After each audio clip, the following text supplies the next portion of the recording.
Check this out. Found this on Marketplace for 150 bucks.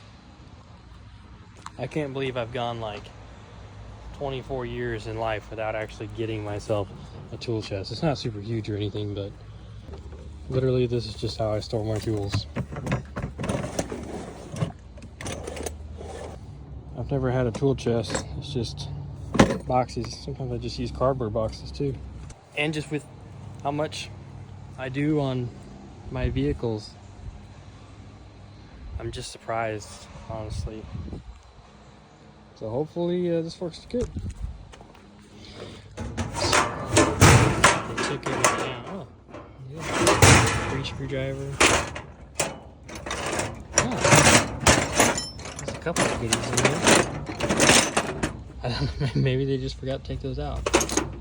I don't know how much this is worth, but $150 seemed like a good deal.